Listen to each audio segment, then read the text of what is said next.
Bon, pardon, il faut que je partage mon écran.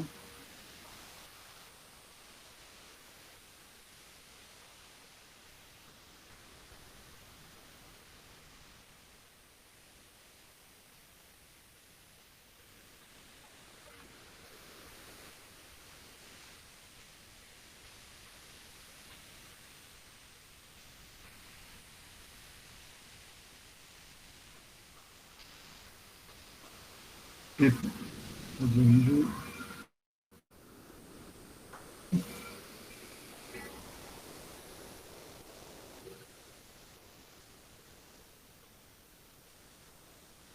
c'est bon, vous voyez mon écran?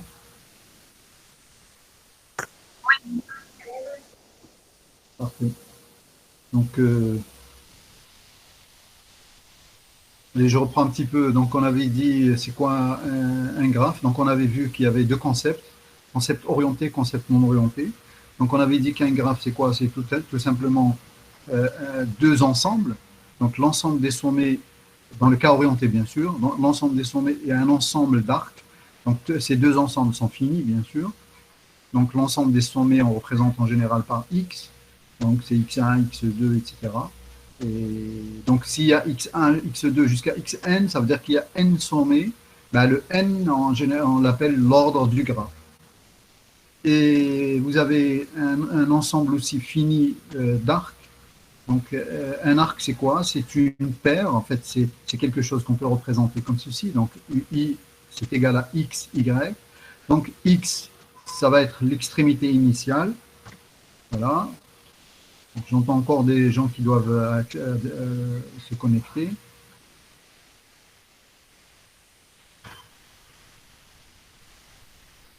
X, donc je disais, X c'est l'extrémité initiale et Y c'est l'extrémité terminale de notre arc.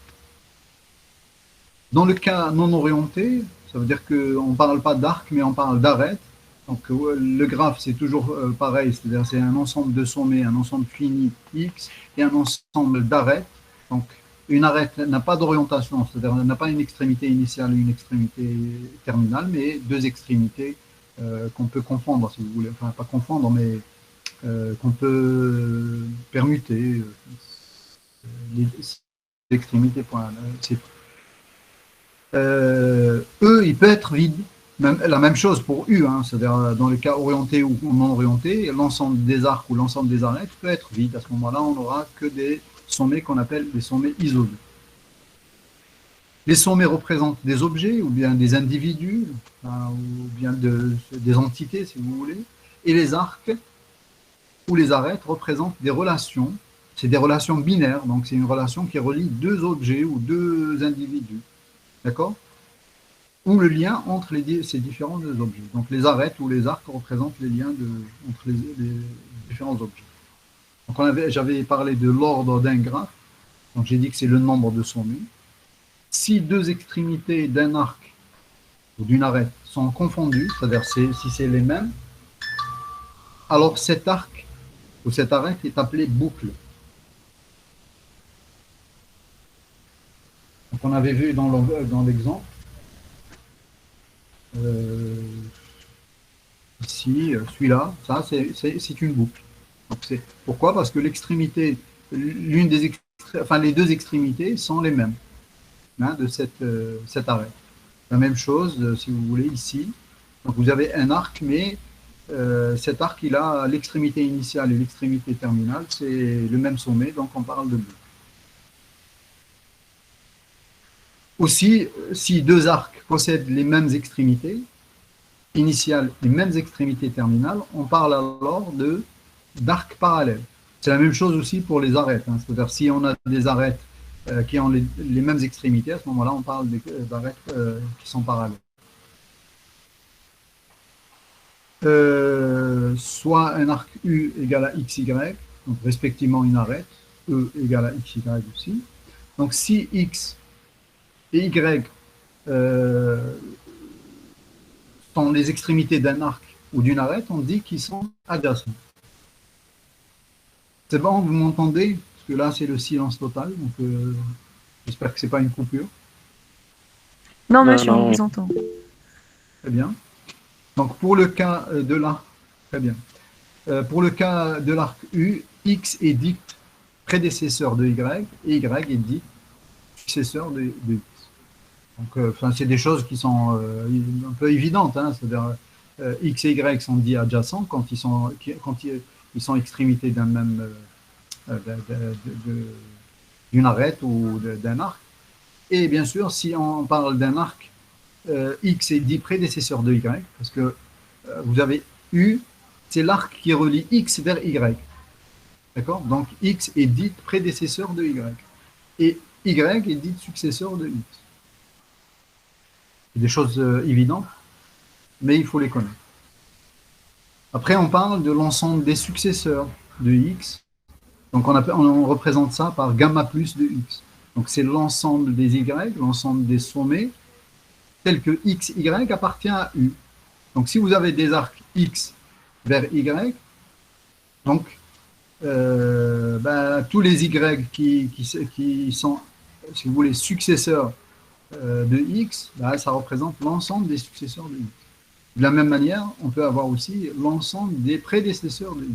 Donc, si vous avez des arcs qui relient des Y vers X, donc tous les Y là représentent les prédécesseurs de X. Et lorsqu'on peut confondre un peu entre les successeurs et les prédécesseurs, on parle de voisins. Donc la notion de voisin, elle apparaît dans le concept non orienté, d'abord. Si tous les sommets qui sont reliés à un sommet X dans un graphe non orienté, on les appelle le voisin de X. Mais dans le cas d'un graphe orienté, les successeurs et les prédécesseurs, c'est des voisins de X. D'accord?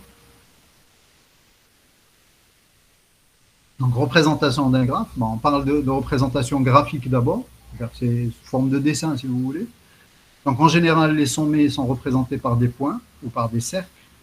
Donc, on peut mettre des cercles et on écrit à l'intérieur le nom du sommet, ou des points et on met à côté le nom du sommet. Donc, comme ici, vous avez donc x1, x2, x3, etc. Oui. Les arbres. Ah oui, oui, bien sûr, c'est un graphe particulier, tout à fait. C'est une partie de ce cours, oui. On parlera des arbres, tout à fait, des arbres et des arborescences. Donc un arc est représenté par une flèche et une arête par un trait qui peuvent être courbés, enfin qui peuvent être, si vous voulez, si on veut avoir un dessin clair, des fois on fait des courbes comme ça pour que le dessin soit le plus clair possible. Donc ici, vous avez l'ensemble des sommets X, X1, X2 jusqu'à X5, d'accord? Vous avez l'ensemble des sommets. Et l'ensemble des arêtes. Donc vous avez X1, X4, X1, X5, etc. Je crois que je me suis trompé ici et bon, j'ai oublié de corriger. Il y avait une erreur la fois passée.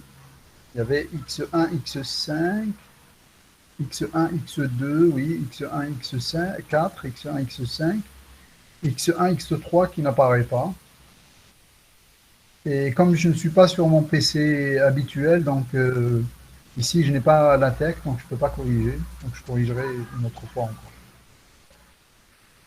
Donc si on a un graphe orienté, c'est la même chose. Donc vous avez l'ensemble des sommets, donc vous avez x1 jusqu'à x6 ici.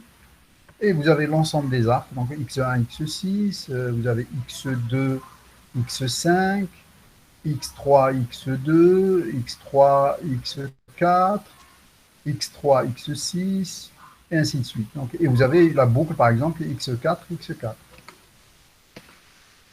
C'est bon? Oui. Très bien. Après, il y a la représentation par des matrices. C'est-à-dire, si on doit faire un travail, surtout nous les informaticiens, hein, moi je suis informaticien aussi, même si j'enseigne un module qui ressemble un peu, qui est plutôt mathématique. Si on veut faire appliquer des algorithmes ou faire des traitements sur un graphe, ou trouver des propriétés, etc., mais avec un programme, donc le graphe doit être représenté avec des représentations qu'on peut utiliser, si vous voulez, en informatique. Donc, il y a des représentations. La première qu'on va voir est la plus facile à comprendre si vous voulez, c'est ce qu'on appelle les matrices d'adjacence, ou la matrice d'adjacence. Donc à tout graphe d'ordre n, on peut associer une matrice M de n lignes et de n colonnes. Donc n, c'est le nombre de sommets, hein, c'est l'ordre du graphe. Donc ça veut dire que vous avez une matrice n fois n dont les éléments sont notés MIJ. Et ce MIJ, c'est quoi? Bah, c'est 1 si x, i, xj appartient à E. Bon, ici, ça veut dire qu'on est en train de parler d'un graphe non orienté. Et 0 sinon. Ça veut dire que si je prends ce graphe, d'accord, c'est un graphe non orienté, M, ça va être ceci. Donc pourquoi? Bah, parce que je regarde par exemple, x1 n'est pas relié à lui-même, donc j'ai ici un 0. Mais x1 est relié à x2, donc j'ai un 1 sur la ligne 1 et la colonne 2. Donc M1, 2, c'est 1. x1 est relié à x3, donc M1, 3 est égal à 1 aussi, et ainsi de suite. Donc, dans le cas, bien sûr, d'un graphe non orienté, cette matrice, elle est forcément symétrique. Bon, il y a quelqu'un qui se connecte, juste 2 secondes, le temps qu'on l'autorise à se connecter, ou il y en a même 2.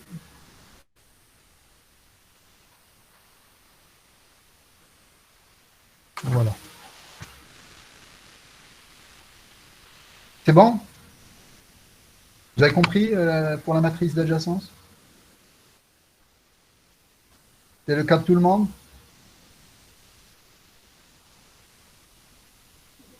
Oui, monsieur. Très bien. Donc, bon, c'est la représentation la plus simple et la plus évidente, hein. C'est-à-dire que donc, les arêtes, en quelque sorte, elles sont représentées par des 1 et il y a une arête qui relie xi vers xj. Donc, on aura un 1 dans la matrice dans la case ij. Donc, la matrice M d'un graphe non orienté est toujours symétrique. Et on va voir que comme la somme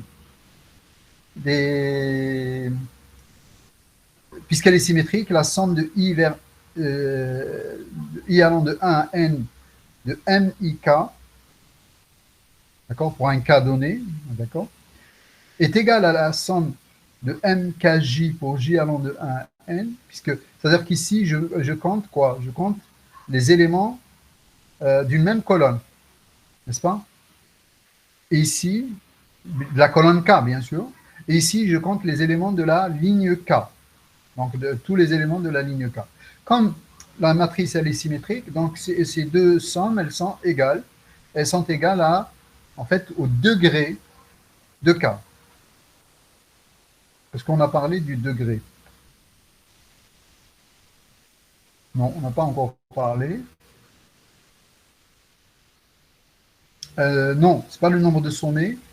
Alors, pourquoi? Attendez, excusez-moi, juste parce que voilà, le degré, il apparaît ici. Donc, bon, donc, oubliez ce que ça veut dire ça. D, G de K, bon, peu importe. Donc, l'essentiel, c'est que le nombre qu'on compte sur une ligne K et le nombre de 1 qui va être sur la colonne K sont égaux. D'accord?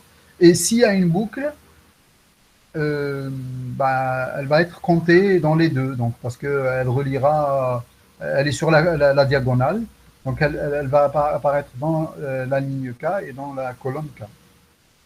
Donc cette histoire de compter 2 fois, c'est pas important pour l'instant parce que je n'ai pas présenté la notion de degré.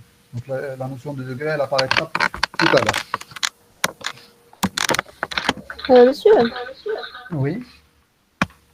Oui, je c'est vous quoi écoute. l'utilité d'utiliser une matrice d'adjacence? Ben, ce que je vous ai dit tout à l'heure, je vous ai dit que si vous devez faire des traitements, surtout par ordinateur, donc votre graphe, vous ne pouvez pas le représenter sous forme de dessin.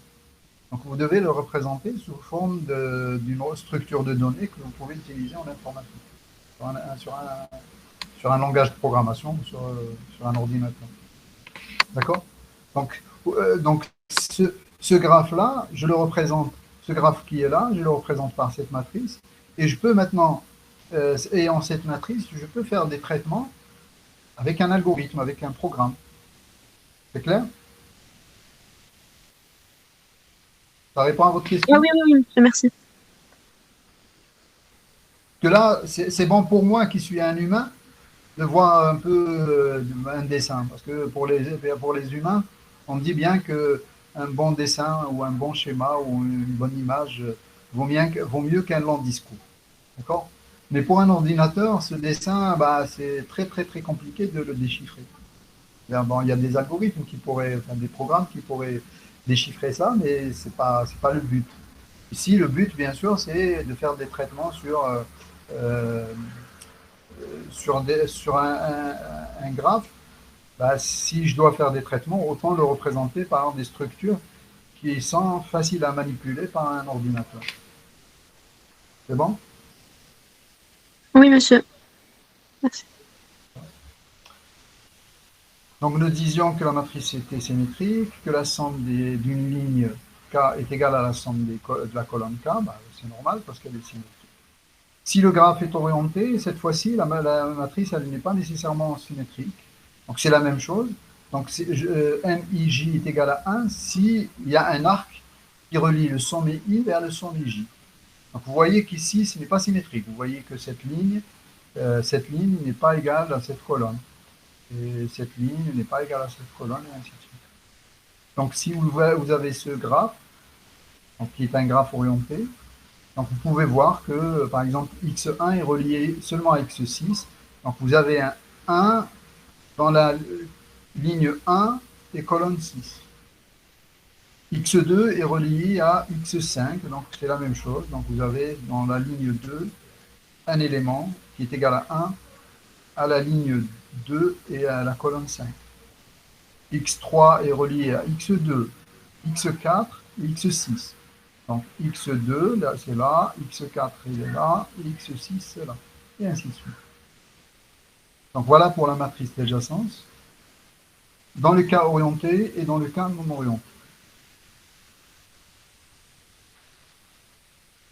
Donc là, il y a une autre matrice qui est un peu moins utilisée, mais bon, elle est là pour régler un certain nombre de problèmes. En fait, c'est quoi le problème? C'est que ici, on ne peut pas représenter. Pardon, il y a encore des. Non, c'est parti. Voilà. Donc, alors, quel est le problème dans le cas de la matrice d'adjacence? On ne peut pas représenter, par exemple, les arcs parallèles ou les arêtes parallèles. Parce que, en fait, s'il y a un arc ou une arête qui relie un couple de sommets, ben on met un 1. Ben, s'il y a deux arcs, on ne sait pas quoi faire. C'est-à-dire que par convention, c'est 1 ou 0, donc il n'y a rien à faire dans les matrices d'adjacence. Par contre, dans la matrice d'incidence, on règle un peu ce problème-là, mais on en crée d'autres, hein, ça ne règle pas tous les problèmes. Ici, on essaye de représenter en quelque sorte à la fois d'un côté, si vous voulez, les sommets et de l'autre côté, les arcs ou les arêtes. Donc, dans le cas non orienté, donc à tout graphe non orienté, on va associer une matrice M, cette fois-ci de n lignes et de m colonnes, où n est le nombre de sommets et m est le nombre d'arêtes ou de. Ici, bien sûr, puisqu'il est non orienté, c'est d'arêtes. Et on verra aussi dans le cas d'un graphe orienté, et ce sera le nombre d'arcs. MIJ donc représente le nombre de fois où le sommet I est incident à l'arête J. Donc les éléments de M sont dans 0, 1 ou 2. Si les deux colonnes J1 et J2 sont identiques, alors les arêtes J1 et J2 sont parallèles. Pour un graphe non orienté, donc MIJ est égal à 2 si l'arête J est une boucle qui relie le sommet I à lui-même. C'est égal à 1 si le sommet I est une extrémité de l'arête J. Et 0 sinon. Donc on va prendre un exemple. Hein. Non, on n'a pas d'exemple. Euh,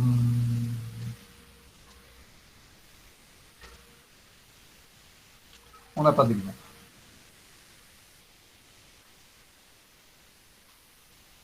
En tout cas, on va faire ça en TD, c'est pas grave. Donc on peut reprendre ça en TD.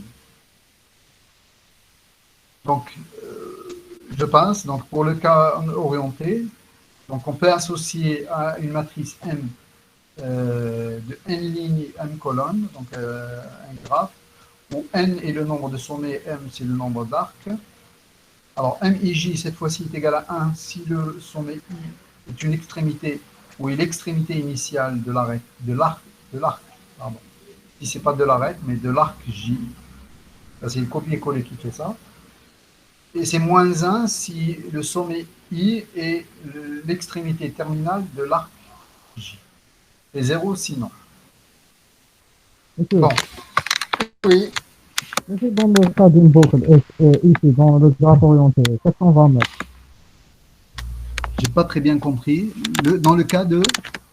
Par exemple, ici, si une extrémité initiale, on met un 1. Si c'est une extrémité finale, on met un moins 1. Et si c'est une Oui. boucle avec l'arête, on va mettre un 1 ou bien un moins 1. J'ai pas entendu la question à la fin. Qu'est-ce que vous avez dit? J'ai dit qu'il s'agit d'une boucle. Qu'est-ce qu'on Ah, va s'il mettre? s'agit d'une boucle, oui. Ben, c'est pour ça que je disais tout à l'heure qu'on règle certains problèmes quand on passe à la matrice d'incidence, mais on en crée d'autres. En fait, on ne peut pas représenter une boucle dans ce cas-là. On peut représenter les arêtes parallèles, les arcs parallèles, mais on ne peut pas représenter de boucle, en particulier dans le cas orienté. Ah, d'accord, oui. Après, vous avez, bon là, j'ai pas d'exemple, mais c'est pas grave, hein, on verra ça en PD, c'est pas très méchant. Représentation par les listes. Je vais regarder, c'est juste peut-être que j'ai quelque chose qui me permettra de. Non, non. Alors, représentation par des listes. Donc, on a vu la représentation matricielle. Il y a deux représentations possibles, par la matrice d'adjacence ou bien par la matrice d'incidence. Le terme adjacence et incidence, ça devrait vous dire quelque chose parce qu'on a représenté, on avait dit que deux sommets sont adjacents si. Donc c'est pour ça que la matrice d'adjacence, elle représente que d'un côté, c'est-à-dire sur les lignes, c'est les sommets, et sur les colonnes, c'est les sommets. C'est parce qu'on parle d'adjacence. Et le terme incidence, bah, j'ai enlevé la définition, mais en fait, on peut dire qu'une arête est incidente à un sommet, ou un arc est incident à un sommet, si ce sommet est l'une des extrémités de cette arête ou de cet arc. Donc l'incidence, c'est l'équivalent de l'adjacence, mais entre deux choses qui ne sont pas du même type. C'est-à-dire que si je parle de deux sommets, je dis qu'ils sont adjacents, ils sont voisins.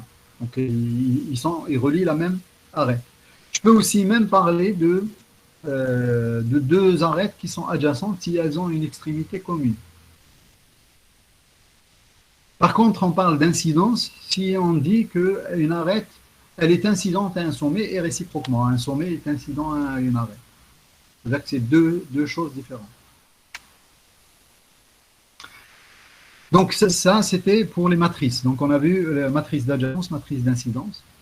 Maintenant, la représentation par des listes. Bon, c'est comme vous pouvez le voir ici, c'est des listes ou c'est des vecteurs. Et en fait, cette représentation, elle est venue pour pallier à un problème aussi.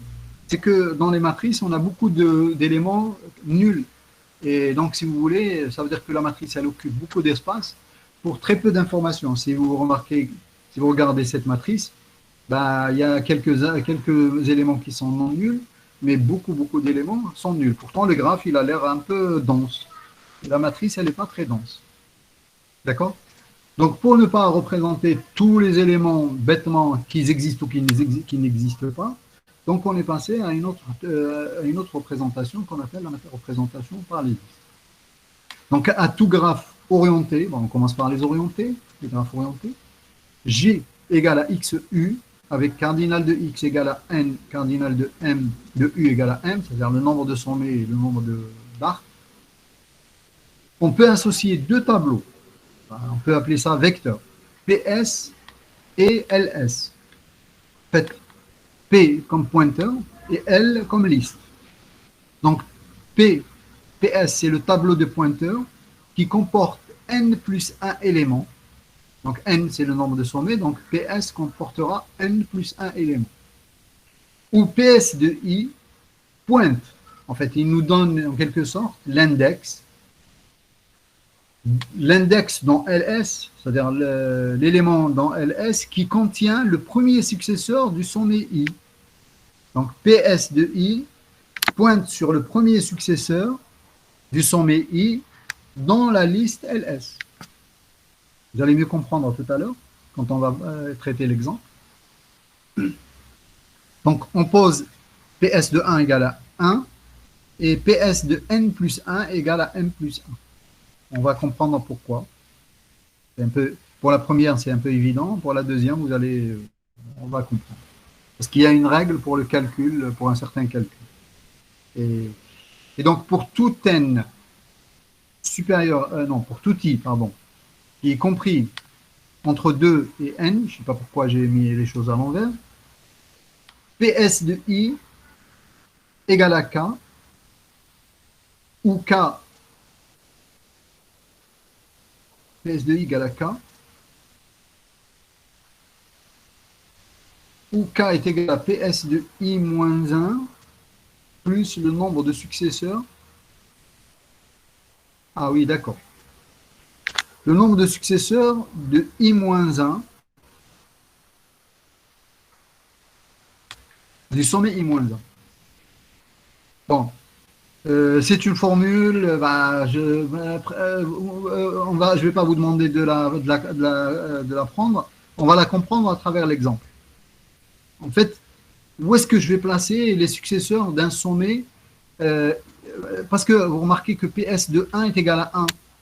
D'accord? Donc ça, c'est directement par initialisation, si vous voulez. Maintenant, pour I supérieur à 1, donc supérieur ou égal à 2, alors on va mettre PS de I égale à K. C'est un peu bête. Bon, j'aurais dû écrire PS de I est égal à PS de I moins 1 plus le nombre de successeurs de I moins 1, tout simplement. Voilà. Si un sommet I n'a pas de successeur, on aura PS de I égal à PS de I plus 1, ce qui est logique. On verra dans l'exemple.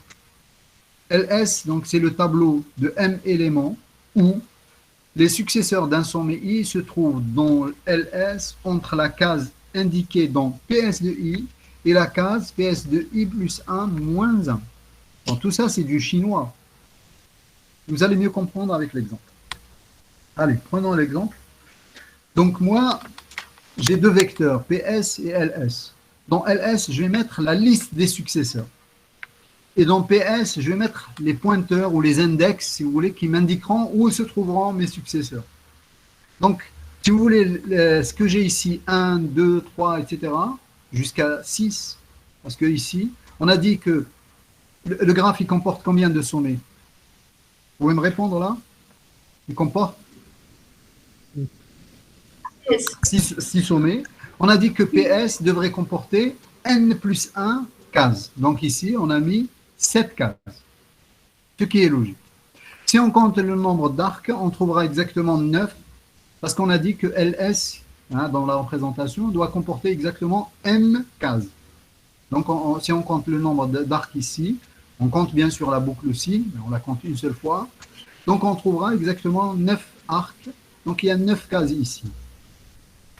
On a dit que PS de 1 va être égal systématiquement à 1. Ça, on l'a dit dans l'initialisation. Monsieur, il y a 8. Ah bon? Oui, parce qu'il y a Alors, le 9 place le 8, 9. Ah, ben d'accord, oui, tout à fait, oui, c'est vrai. Bah, des erreurs de frappe. Non, 1 plus 1, non, monsieur. Non, le n plus 1, c'est pour PS. Non, M, Pour 1 le... plus 1. Non, c'est pas n plus 1. C'est ici, LS contient... où est-ce que j'ai écrit le nombre Non, contient M. Hein, je ne sais pas si je ne l'ai pas dit, peut-être que je ne l'ai pas dit. LS table de M éléments, monsieur. La ligne. LS contenant le premier successeur. Dans quelle ligne? Ah voilà, LS tableau de M éléments, exactement, c'est ça. Pas l'avant-dernière, hein, juste avant. Très bien. Donc M éléments, hein, donc c'est 8. S'il y a, en bas, on va les compter. 1, 2, 3, 4, 5, 6, 7 et 8. Donc, bon, il y a une petite erreur ici, mais malheureusement, je ne peux pas corriger tout de suite. Donc, on a dit que le 1 qui est là pour dire que les successeurs du sommet 1 commencent à la case 1. En fait, c'est ça ce que ça veut dire. Ici, en fait, c'est l'index, les index qui sont ici représentent le sommet auquel sur lequel je vais travailler. Donc ici, par exemple, je parle du sommet 1. Ici, c'est le sommet 2. Ici, c'est le sommet 3. Ici, c'est le sommet 4, et ainsi de suite. Donc, les sommets 1, ces successeurs commencent à partir de la case 1. Donc, c'est un peu normal. Vous voyez que le sommet 1, il a comme successeur le sommet 6. Donc, j'ai mis ici 6. C'est bon? Après, je regarde ici. Le sommet 1, ses successeurs, ils commencent à la case 1 et ils se terminent à la case 2 moins 1. À la case qui est là, moins 1. Bon, comment j'ai inventé cette formule? Ben, en fait, c'est cette formule-là. C'est ce qui est écrit ici. C'est PS, pardon. PS de I plus 1, c'est-à-dire les successeurs du sommet 1, donc se trouvent à la case PS de 1 jusqu'à la PS de 1 plus 1, c'est-à-dire PS de 2 moins 1. Donc, c'est pour ça que j'ai ici les successeurs du sommet 1 se trouvent à PS de 1 jusqu'à PS de 2, donc PS de 2, c'est 2, moins 1. Donc, 2 moins 1, ça me donne 1. Ça veut dire que les successeurs du sommet 1 se trouvent de 1 jusqu'à 1. Ben, c'est normal, parce que le 1, il comporte un seul successeur, donc il est dans la case LS de 1. C'est clair jusque-là?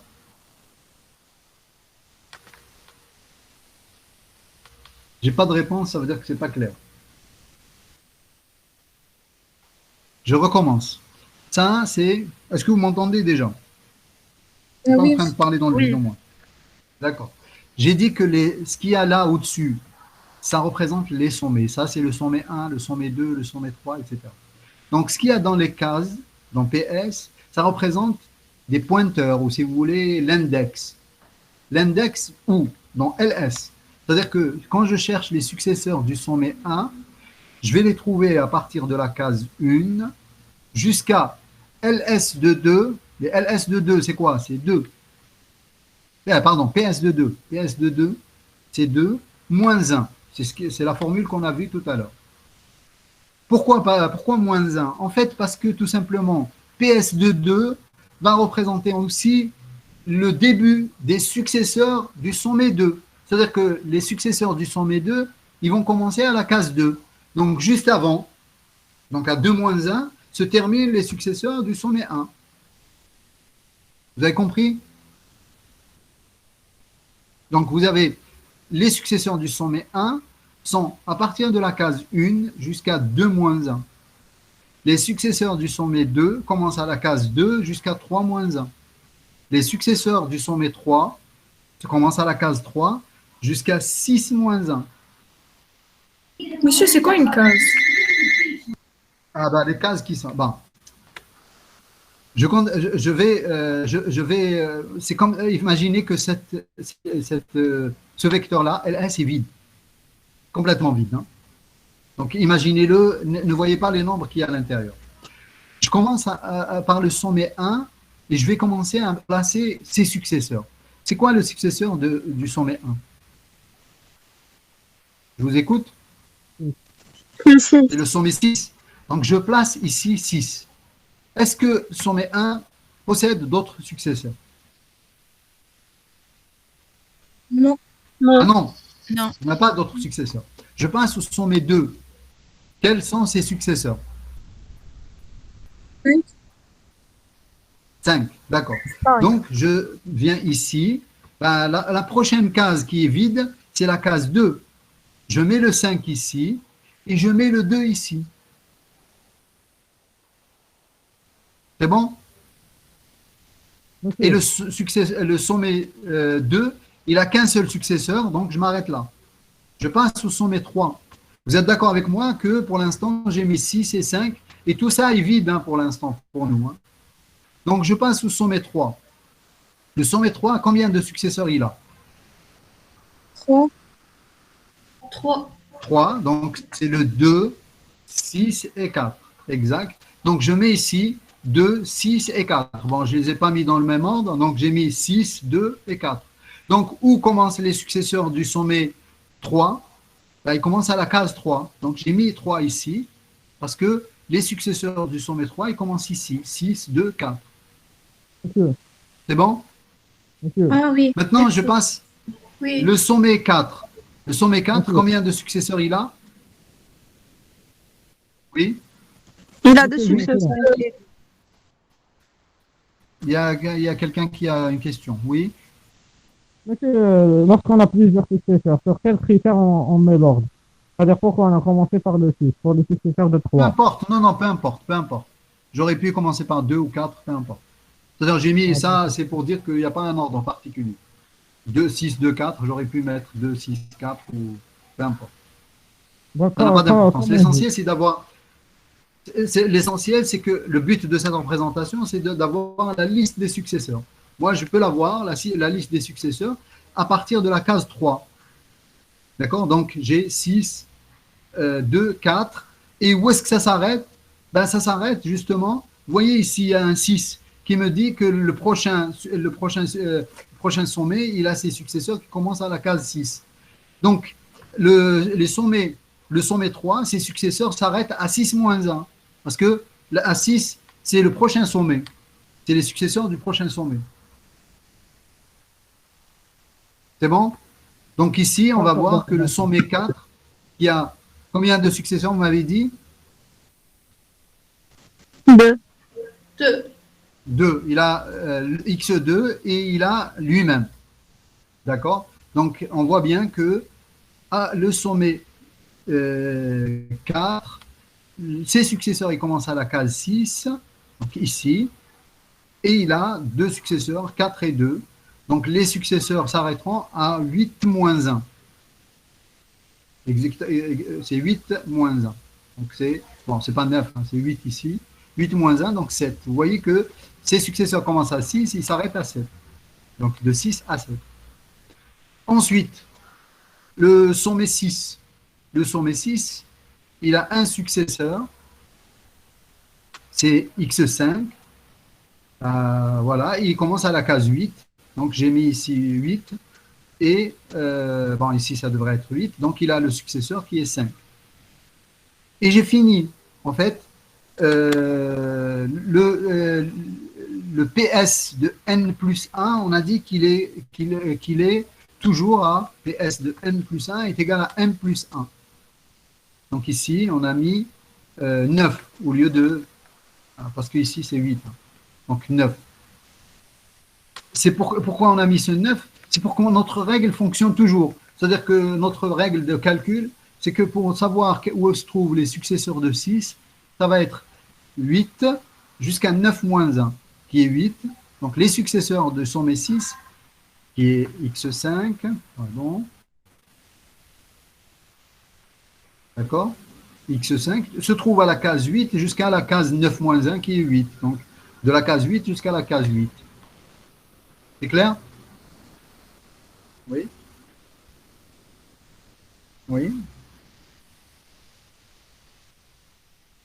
Oui, justement, quand on trouve pour le sommet 5, nous, on met toujours une valeur pour dire que les successeurs vont commencer à tel mais quand je vais faire 8 de 8 jusqu'à 8 moins 1, ça veut dire de 8 jusqu'à 7, ben, votre boucle, elle va pas fonctionner. vous êtes qui êtes informaticien, si vous faites for i égale 1, ou plutôt 6 jusqu'à 5, est-ce que bien sûr avec un pas égal à 1, hein, est-ce qu'on va rentrer dans votre boucle? C'est ça, en fait, non. En fait, si votre boucle est censée avancer, si la borne supérieure est inférieure à votre index, donc vous ne rentrez pas. C'est-à-dire, si vous faites for i égale 8 jusqu'à 8 moins 1, c'est-à-dire jusqu'à 7, vous ne rentrez pas dans la boucle for. N'est-ce pas? Vous ne rentrez pas. Donc ici, un peu, c'est la même chose. C'est-à-dire que si le sommet 5, ses successeurs commencent de la case 8 jusqu'à la case 8 moins 1, c'est-à-dire jusqu'à la case 7, ça, c'est pour m'indiquer que le sommet 5 n'a pas de successeur. Alors, si un sommet i n'a pas de successeur, on aura PS de 1 égale à PS de i égale à PS de i plus 1. C'est ce qui est arrivé ici. Regardez ici la ligne que j'ai là. Pardon. Bon, comme ça. Si un sommet i n'a pas de successeur, PS de i est égal à PS de i plus 1. Et c'est ce qui s'est passé ici. PS de i est égal à PS de i plus 1. C'est parce que le sommet 5 n'a pas de successeur. D'accord? Donc, vous voyez un peu cette représentation. Elle est plus compacte par rapport à celle-ci. C'est-à-dire que vous voyez ici la matrice. En fait, c'est une matrice n fois n. Donc ici, on a 6 sommets. Donc on a 6 fois 6. Donc combien de cases? 36 cases. Ici, on a exactement n plus 1, c'est-à-dire 7, plus 8. Ça nous fait combien? 15 cases. N'est-ce pas? Donc, on est passé de 36 cases à 15 cases. Donc, on a quand même un gain considérable en termes d'espace mémoire. C'est-à-dire que cette représentation, elle est plus compacte par rapport aux représentations matricielles. Il existe d'autres représentations, mais quand est-ce qu'on choisit une représentation ou une autre? Est-ce que je vais dire, puisque la représentation par les listes, c'est plus compact, donc je vais choisir nécessairement cette représentation? Pas nécessairement. Pourquoi? Parce que tout simplement, il y a aussi l'aspect performance de votre algorithme qui en dépend. C'est-à-dire que je peux choisir une représentation qui, en termes de mémoire, prend beaucoup d'espace, mais pourquoi? Parce que mon algorithme est plus performant avec cette représentation. Donc, on tient compte soit des performances de l'algorithme, soit aussi de l'espace mémoire. Donc, en général, on dit qu'il faut un compromis ou un choix. En fait. Donc, une représentation peut donc être plus ou moins adaptée à un algorithme donné. Donc, on choisit une représentation ou une autre. On ne choisit pas nécessairement parce que celle-là, elle est plus compacte. Donc, elle peut s'avérer peu performante parce que je dois faire peut-être beaucoup de parcours ou quelque chose comme ça.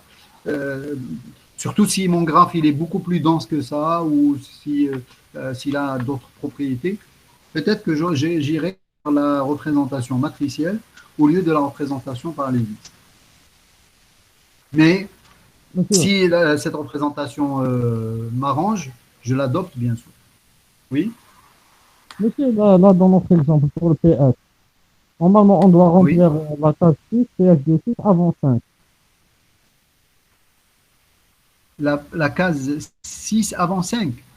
Oui, parce que pour remplir 6, on dit que c'est 6 plus 2 parce que le 4 il a 2 successeurs. Et ensuite, on revient au 5 parce qu'il n'a pas de successeur. Donc, il a la même valeur que la case suivante. Donc, il aura 8 comme de 6. Comme PS de 6. Ça n'a pas d'importance parce que, en fait, n'oubliez pas, je vous disais que ce qui a l'index ou l'indice de ce vecteur représente le numéro du sommet. Donc moi, j'arrive de 5, je ne trouve aucun sommet, je mets 8 par défaut, mais comme je ne trouve aucun sommet, je passe au suivant et je mets 8 encore. Mais comment je peux mettre 8 par défaut dans le 5? Parce qu'en fait, moi, quand j'ai commencé 4, quand j'ai mis les successeurs de 4, je me suis arrêté à 7. Donc ici, je vais mettre n plus 1. Je vais mettre 8 automatiquement. C'est-à-dire là où je m'arrête ici, c'est-à-dire quand j'ai rempli par exemple les successeurs de 3. Les successeurs de 3, ils commencent à 3, et donc c'est 6, 2 et 4. Bah, ça s'arrête à 5, donc le prochain, je vais commencer à remplir à la 6. Donc je vais mettre automatiquement ici 6, sans commencer à remplir. Moi, j'ai voulu suivre la règle, le slide précédent, monsieur. Oui, oui. Les C'est-à-dire pour chaque successeurs page- du sommet, Oui, donc oui, pour chaque quelle, page, quelle règle? c'est PS de I-1 plus le nombre de successeurs de I-1. C'est-à-dire, je reviens à la case précédente, je vois quelle est la valeur et je lui ajoute le nombre de successeurs de I-1.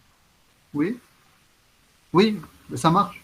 Ça marche toujours, même ça marche.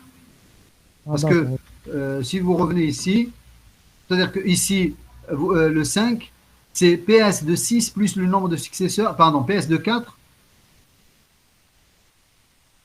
c'est ça? PS de 4 plus le nombre de successeurs. Oui, c'est 4, ça. il a combien de successeurs? C'est pas deux successeurs, donc c'est 6 plus 2. 6 plus 2, donc ça nous donne 8. Je mets 8 ici. Le 4, il a deux successeurs. Donc 6 plus 2, ça me donne 8 ici. Ici, 8 plus 0, ça me donne 8 ici. Ça marche toujours. D'accord. Oui. Ici, 8 plus 1, parce qu'il a un successeur, ça me donne 9 ici. La règle, elle marche dans les deux sens. C'est-à-dire on a besoin de cette règle pour déterminer le prochain, enfin, où est-ce qu'on va mettre les prochains successeurs. Et on a besoin de cette règle pour déterminer où la plage où se trouvent les successeurs d'un sommet donné. Donc cette règle qui est là. Mais ces deux règles, en fait, on les devine dès qu'on commence à faire la représentation sur le vecteur. Soit vous les apprenez, bon, c'est un peu facile, hein, mais si vous avez compris ce que j'ai fait ici, vous les devinez, vous pouvez les déduire facilement. C'est bon? Oui, c'est bon. Merci. Oui. Merci. Oui, on fera le TD. Il est quelle heure? Il est 11h03 minutes. On prend 5 minutes de pause, mais enfin, laissez-moi terminer. Je ne sais pas qu'est-ce qui me reste comme degré d'un graphe. 32 degrés.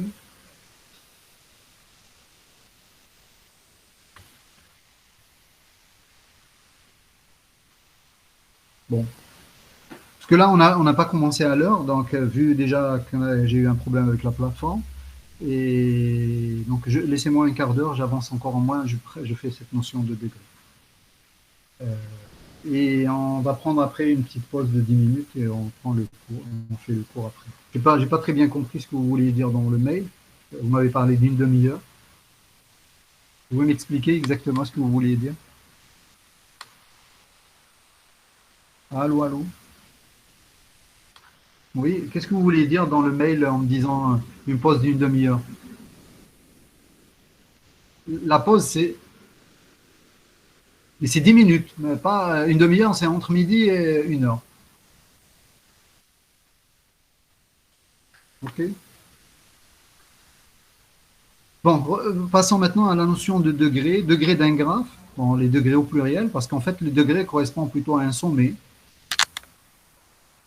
Alors, qu'est-ce que c'est le degré d'un sommet? Donc, ici, vous avez la définition, soit un graphe non orienté ou orienté, donc vous avez les deux. Le degré d'un sommet est égal au nombre d'arcs ou d'arêtes incidentes, c'est-à-dire qu'ils sont, le degré, il est extrémité, soit initiale ou soit terminale ou extrémité tout court, de ces arcs. Les boucles étant comptées 2 fois, surtout dans le cas d'un graphe non orienté, mais bon, dans le cas orienté aussi. C'est-à-dire que si je regarde, par exemple, pour le sommet x1, le degré de x1 est égal à 4. Pourquoi? Parce qu'il y a 4 arêtes qui sont incidentes, qui sont reliées, dont l'extrémité est égale à x1. D'accord? Le degré de x2 est égal à 3. Où est-ce qu'il est? X2, voilà, égal à 3. Pourquoi? Parce qu'il y a une arête et une boucle, mais la boucle, elle est comptée 2 fois dans le degré. Le degré de x3 est égal à 2. Ah, voilà, 2. Donc il y a deux arêtes qui sont extrémités de cette. X3 est extrémité de deux arêtes. C'est clair? Il n'y a rien de particulier, c'est très simple. Dans le cas d'un graphe orienté, on parle de demi-degré extérieur et de demi-degré intérieur. C'est-à-dire qu'on parle du côté en quelque sorte orienté vers ou orienté de. Donc on parle de demi-degré extérieur qu'on note D+. Bon, ici, pardon, la notation, c'est D degrés, on le note D degrés de x1 dans le graphe G. dg de x1, dg de x2, etc. Par contre, dans le cas orienté, on parle de degré plus de x dans le graphe G et degré moins de x dans le graphe G.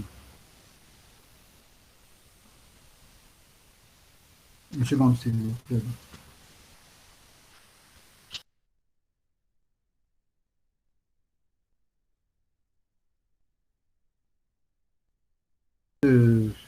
J'étais un peu interrompu. Donc, je parlais de degré extérieur, pardon, degré plus, est égal au nombre d'arcs dont x est l'extrémité initiale. Et le degré intérieur, demi-degré intérieur, qui est égal au nombre de sommets, nombre d'arcs dont x est l'extrémité terminale. Et le degré absolu ou le degré de x, ça va être la somme des deux degrés, le degré plus et le degré moins. Donc ici, on peut considérer par exemple pour le degré plus de x1 est égal à 1. Le degré moins, parce qu'il y a un arc qui est sortant de x1. Le degré moins de x1 est égal à 0 parce qu'il n'y a aucun arc rentrant dans x1. Degré plus de x2 est égal à 1. x2, il y a un arc qui est sortant. Et le degré moins de x2 est égal à 2 parce qu'il y a deux arcs qui sont rentrants. Et ainsi de suite. Vous prenez le degré plus de x4.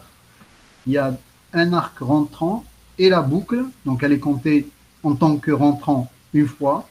Donc le degré plus de x4 est égal à, pardon, sortant, hein, sortant. Sortant, c'est cet arc et elle est comptée comme arc sortant, la boucle, une fois. Donc on aura degré plus de x4 est égal à 2. Et la même chose, degré moins de x4 est égal à 2 parce qu'il y a un arc rentrant et la boucle qui est aussi considérée une autre fois comme arc rentrant. Donc on aura aussi 2. Bon, ici, bien sûr, quand ça ne veut pas dire qu'il y a une boucle, c'est pour ça que c'est à l'égalité. Hein. C'est juste une coïncidence ici. C'est clair? La démonstration par récurrence, on va supposer que c'est vrai pour m arrêt, et on va essayer de prouver que c'est vrai aussi pour m plus 1, c'est-à-dire si on rajoute une arrêt.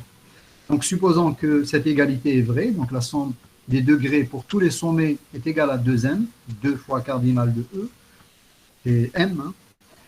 Il est facile de voir que l'ajout d'une arête, d'une part, augmentera de 1 le degré de deux sommets, parce qu'en fait, quand on va rajouter une arête, on va la relier à deux sommets, soit différents, soit, si c'est le même, donc on va créer une boucle. N'est-ce pas? Donc elle va augmenter le degré de deux sommets de 1. Donc quand on va faire la somme des degrés, donc il y aura deux sommets pour lesquels on va avoir plus 1, plus 1. N'est-ce pas? Donc on aura plus 2 en quelque sorte. Vous êtes d'accord? Monsieur, j'ai pas compris. Quand on suppose que cette égalité, d'abord, elle est vraie. Là, on est enfin en train de faire une démonstration par récurrence. On suppose que cette égalité est vraie pour m arrêts. Maintenant, je rajoute une arête. Comme ça, la démonstration par récurrence, on essaye de prouver que c'est vrai aussi pour m plus 1. Donc, si je rajoute une arête, je la rajoute, ça veut dire qu'il faut que je la relie à deux sommets. Admettons que ce n'est pas une boucle. Vous êtes d'accord? Je dois la relier. Une arête, elle ne peut pas être suspendue en l'air. Hein. Elle ne peut pas. Donc, forcément, si je rajoute une arête, je dois la relier à deux sommets dans ce graphe.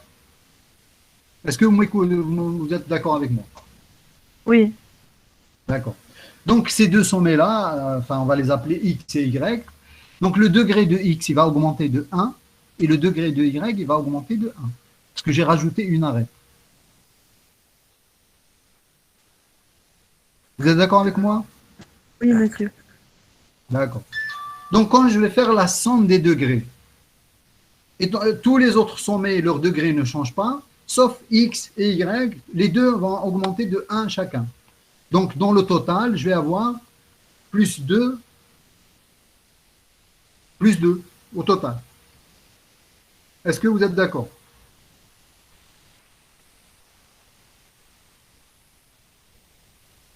Oui, monsieur. C'est bon?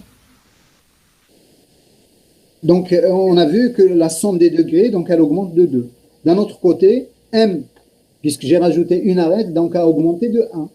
Et comme c'est multiplié par 2, donc ça veut dire que le membre, ce côté droit, a augmenté aussi de 2. Donc l'égalité, elle reste vraie. N'est-ce pas? Dans le cas d'une boucle, plus 2 sur un seul sommet, c'est ça? Tout à fait, exactement, puisque le degré d'un sommet qui comporte une boucle, la boucle elle est comptée 2 fois.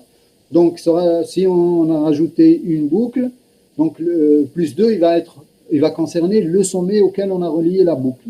Donc la somme des degrés va augmenter aussi de 2, et le nombre d'arêtes ayant augmenté de 1, donc multiplié par 2, donc on augmente de 2, l'égalité est toujours préservée. C'est clair? C'est bien. Dans le cas orienté, ben, vous avez un peu la même chose, c'est-à-dire la somme des degrés est égale à 2 fois cardinal de U, et vous avez d'un autre côté que le degré plus, la somme des degrés plus est égale à la somme des degrés moins, est égale à cardinal de U. On peut adapter la démonstration précédente. C'est-à-dire que si je rajoute un arc, forcément, puisque le degré, en fait, le degré absolu, c'est le degré plus plus le degré moins, donc je fais la démonstration uniquement ici, c'est-à-dire sur sur la partie où il y a degré plus égale degré moins égale à cardinal de U, et je conclus directement cette partie. Donc on peut adapter la démonstration précédente, par récurrence, pour démontrer cette égalité. Conséquence, de là, on peut déduire que le nombre de sommets de degrés impairs dans un graphe est toujours pair. Bon, je reste là. C'est quelque chose qu'on va revoir en TD. Donc, c'est pas grave si vous ne saisissez pas exactement la chose. J'arrête là, donc. Je prends 10 minutes. Je vais vous laisser 10 minutes et on reprend pour le TD.